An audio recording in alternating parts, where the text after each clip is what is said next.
നിങ്ങൾക്ക് യാത്ര ഇഷ്ടമല്ലേ? പരിചയമില്ലാത്ത വഴികളിലൂടെ പരിചയമില്ലാത്ത ഒരാളോടൊപ്പം പുതിയ ഭൂമിക തേടിയുള്ള യാത്ര.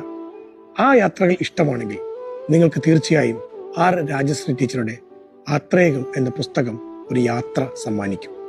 ആത്രേയം ഒരു കാടാണ്. ഈ പുസ്തകത്തിന്റെ പുറംചട്ട പോലെ നല്ല പച്ചപ്പുള്ള ഒരു കാട്.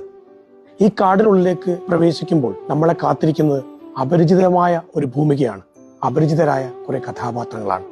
പകയുടെ, നീതിയുടെ, നീതികേടിന്റെ, സ്നേഹത്തിന്റെ, സ്നേഹരാഹിത്യത്തിന്റെ പ്രതീകങ്ങളായ ചില കഥാപാത്രങ്ങൾ.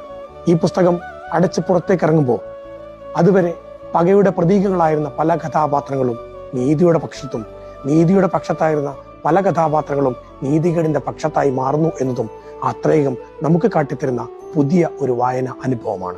കഥകളൊക്കെയും കഥകളാണെന്ന് ഓർക്കണം. അതിസമർത്ഥമായി ഒരുക്കി വെച്ചിരിക്കുന്ന കെണികൾ. ആ കെണികളിൽ വീഴാതെ ഭംഗിയും കണ്ട് തിരിച്ചു വരുന്നവരാണ് സമർത്ഥർ എന്ന് കഥാകാരി ആത്രേയത്തിൽ പറഞ്ഞു വെക്കുന്നു.